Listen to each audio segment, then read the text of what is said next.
நமச்சிவாய வாழ்க. எல்லா உயிர்களும் இன்புற்று வாழ்க. நமச்சிவாய என்ற இந்த மந்திரம், இது மந்திரமா? இது ஏன் சிறந்தது?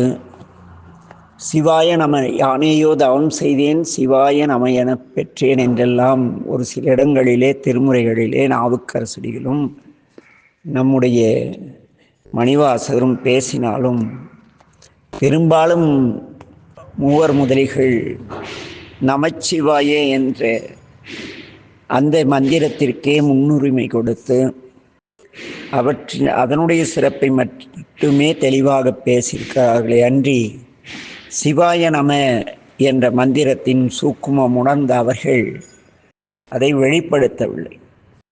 அது என்ன சிவாய நம மந்திரத்தின் சூக்குமம் என்றால், அது ஒரு எச்சரிக்கை வார்த்தை. சிவாய நம என்பது சி என்கின்ற சிவமும் வா என்கின்ற சக்தியும் யா என்கின்ற உயிரை மலத்திலே நம என்ற மலத்திலே ஆழ்த்தியுள்ளன. ஒழுக்கமாக வாழ்ந்து கொள் என்று எச்சரிக்கைக்காக குரு உபதேசம் செய்யக்கூடிய வார்த்தை சிவாய நம.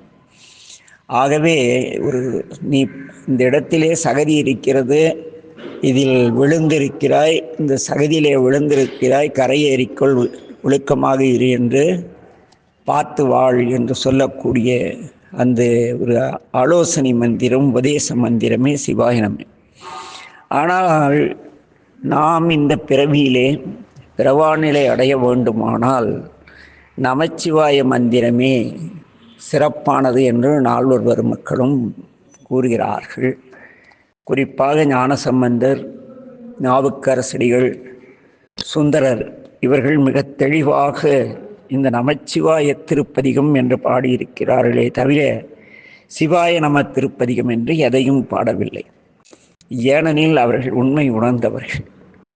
ஆக நம்மை கரை சேர்க்கும் மந்திரமாக மூவர் முதலிகள் பயின்றது நமச்சிவாய மந்திரத்தை. ஏனெனில் இறைவனுக்கு முப்பொருள் வடிவனன் என்று பெயர். நந்தினாமம் நமசிவாய என்று சிந்தையால் தமிழ் ஞான சம்பந்தன் என்று பேசுவார். இறைவனுடைய திருநாமமானது நமச்சிவாய என்பது. நமக்கு ஒரு உபத்திரவம், தொந்தரவு ஏற்படும் பொழுது நமக்கு வேண்டியவரை அழைப்பது மரபு. ஆக இங்கு நமக்கு வேண்டியவர் முப்பொருள் வடிவனானே நமச்சிவாய பெருமான். இதிலே இந்த நமச்சிவாய மந்திரத்தை நமசிவாய என்று கூறுவதா நமச்சிவாய என்று கூறுவதா என்று தற்குறித்தனமாக பல்வேறு விளக்கங்கள் வந்து கொண்டிருக்கின்றன. ஏன் இப்பொழுது சமீபத்திலே ஒரு திருக்கூட்டம் வெளியிட்ட நூலிலே கூட நமசிவாயவே என்றுதான் கொடுத்திருக்கிறார். நமச்சிவன்ற இச்சை புகழவில்லை. ஏனெனில் தமிழிலே இவர்களுக்கு தெரிந்த தமிழ் அறிவிலே நாம இச்சென்றது 6வது எழுத்தாக, இவர்களுக்கு 3வது எழுத்தாக வந்து விடுகிறது. ஆனால் அப்படி கிடையாது. ஏனெனில் இதற்கு முன் இந்த நூல்களை தவிர்த்து கற்றறிந்து உண்மை உணர்ந்த சான்றோர்கள். தற்குறிகளுக்கு இந்த இச்சென்ற மெய்யெழுத்தின் வேல்யூ தெரியாது. தமிழிலே இச்சென்ற மெய்யெழுத்தோடு எழுத்து புணர்ந்தால் வருவது உயிர் மெய் எழுத்து. நம் உடலிலே உடலோடு உயிர் சேர்ந்தால் உயிர் மெய்யாகி இயங்குகிறது. ஆக இங்கே இச்சென்ற எழுத்து தமிழிலே மிக முக்கியத்துவம் வாய்ந்தது. ஆனால் அதற்கு எந்த ஒரு தனி பொருளும் கிடையாது. ஈச் ஏதாவது பொருள் இருந்தால் கிடையாது.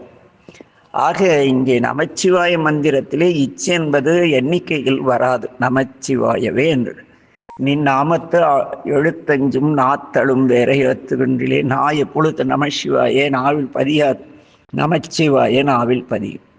ஆக இந்த மந்திரத்தை நமச்சிவாய என்றுதான் கூற வேண்டுமே தவிர நமசிவாய என்று கூறக்கூடாது. அது முறையற்ற பயன்தராத ஒரு செயலாகவே அமையும். ஆனால் இதில் ஒரு பழம்பாடல் உண்டு.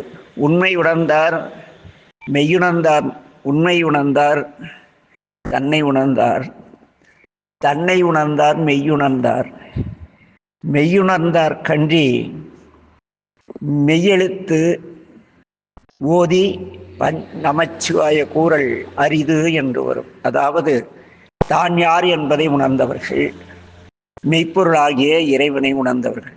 மெய்யாகி இந்த உடல் நிலையற்றது என்றாலும் இறைவனை அடைய உபகரணமாக இருப்பதால் இதற்கு மெய் என்று, உடல் பொய் தானே, காயமே இது பொய்யடா காற்றடைத்த பையடா என்று வரும். அவ்வழியிலே இந்த உடல் பொய்யாக இருந்தாலும் இதற்கு மெய் என்ற சித்தாந்தத்திலே ஏன் பெயர் கொடுத்தாலும் மெய்ப்பொருள் காண்பதற்கு உறுதுணையாக இருப்பது.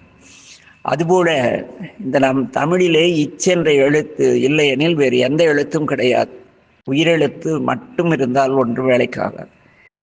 உயிரெழுத்தும் மெய்யெழுத்தும் இருந்தாலே மீதி இருக்கின்ற எழுத்துக்கள் தோன்றும். அவ்வழியிலே இந்த நமச்சிவாய் என்பது நம என்ற மலத்திலே இச்சென்ற உடல் மூலம் சி என்கின்ற சிவம் வா என்ற ஆற்றலை கொடுத்து யா என்ற உயிரை பூமியில் அனுப்பியுள்ளது என்று நீண்ட விரிவான பொருள் உண்டு. ஆக இங்கே நமச்சிவாய என்ற மந்திரமே நாம் பிறவியில் கடைதேற உறுதுணையாக இருக்கக்கூடிய மந்திரம். சரி, இந்த நமச்சிவாய மந்திரத்தை யார் யார் சொன்னால் என்ன நிலை அடைவார்கள், எந்த நிலை கிடைக்கும் என்பதற்கான விளக்கத்தை இனி வரும் நாட்களில் தொடர்ந்து சிந்திப்போம். நமச்சிவாய வாழ்க. எல்லா உயிர்களும் இன்புற்று வாழ்க. திருச்சிற்றம்பலம்.